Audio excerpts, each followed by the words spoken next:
জনতার উপস্থিতি, তারাই ছিল আমাদের জুলাই অভ্যুত্থানের অন্যতম সহযোদ্ধা।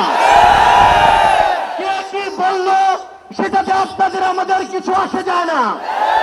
আমরা যতক্ষণ জুলাই অভ্যুত্থানের ওই স্পিরিটে নিজেদের বুকে ধারণ করে শহীদের যে আত্মত্যাগ, জুলাইয়ের যোদ্ধাদের যে রক্ত দেওয়া, সেগুলোকে আমরা যতক্ষণ ধারণ করে সামনের দিকে এগিয়ে চলবো, ততক্ষণ কারো প্রপাগান্ডা আমাদের কিছু আসে যায় না। ততক্ষণ ওই বিদেশি এজেন্ডার চক্রান্ত আমাদের কিছু আসে যায় না। আমাদের মনে আছে ওই 3, 4, 5 আগস্টে আমাদের আমির সাহেব, সিনিয়র নায়েব আমির সাহেব কিভাবে মার্চ গণভবনের ঘোষণা দিয়েছিলেন। আমরা স্পষ্ট করে আপনাদেরকে একটা কথা বলি, এই 24 পরবর্তী বাংলাদেশে আমরা যারা অভ্যুত্থানের সহযোদ্ধা ছিলাম, আমরা যদি ঐক্যবদ্ধ থাকি, আগামীর বাংলাদেশে আর কোন ফ্যাসিস্ট কোন নামে কোন ব্যক্তিকে সামনে রেখে কোন দলকে সামনে রেখে এই বাংলাদেশে দাঁড়াতে পারবে না। এখন জনগণের সামনে আমাদের দৃষ্টান্ত স্থাপন করতে হবে। আমরা আমাদের কাজের মাধ্যমে প্রত্যেকটি ক্ষেত্রে যেন সেই দৃষ্টান্ত স্থাপন করতে পারি।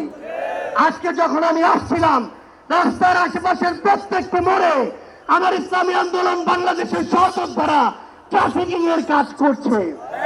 এটাই হচ্ছে দৃষ্টান্ত যে আমরা কাজ করব, আমাদের রাজনৈতিক সমাবেশ করব, একই সাথে জনগণের যেন দুর্ভোগ না হয় সেটাও আমাদের মাথায় থাকবে।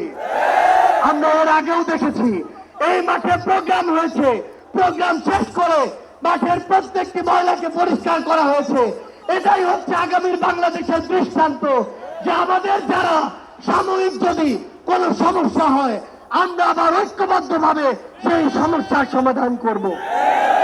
একটা জিনিস মনে রাখতে হবে, এই অভ্যুত্থানে আপনারা যখন ঢাকার গুরুত্বপূর্ণ পয়েন্টগুলো থেকে শুরু করে দেশের বিভিন্ন রণক্ষেত্রে অংশগ্রহণ করেছেন, আপনাদেরকে পাঞ্জাবি পায়জামা টুপি থেকে টার্গেট কিলিং করা হয়েছে। আমার মাদ্রাসার অসংখ্য ভাই এই টার্গেট কিলিং এর শিকার হয়েছেন। আগামীর বাংলাদেশে কেউ যেন কাউকে ট্যাগিং করে টার্গেট কিলিং এর শিকার না করতে পারে, সে বিষয়ে আমাদের ঐক্যবদ্ধ থাকতে হবে। আমরা সংস্কার বিচারকে সামনে রেখে আমাদের এই লড়াই করছি। আপনারা পিয়ারের কথা বলেছেন, এই যে পিয়ার আগামীর বাংলাদেশের সংসদে আমরা যদি আসলে জনগণের প্রতিনিধিত্ব চাই, তাহলে আগামীতে এই পিয়ার নিয়ে আমাদের আরো জোর সোরে ভাবতে হবে।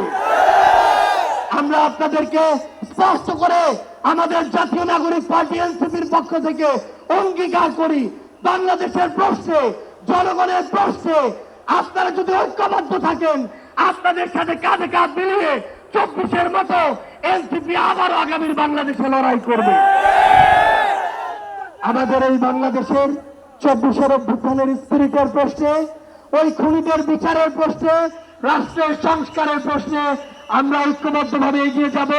আমরা যতদিন ঐক্যবদ্ধ থাকব, ততদিন এই বাংলাদেশে আর কোন হাসিনা মাথা উঁচু করে দাঁড়াতে পারবে না।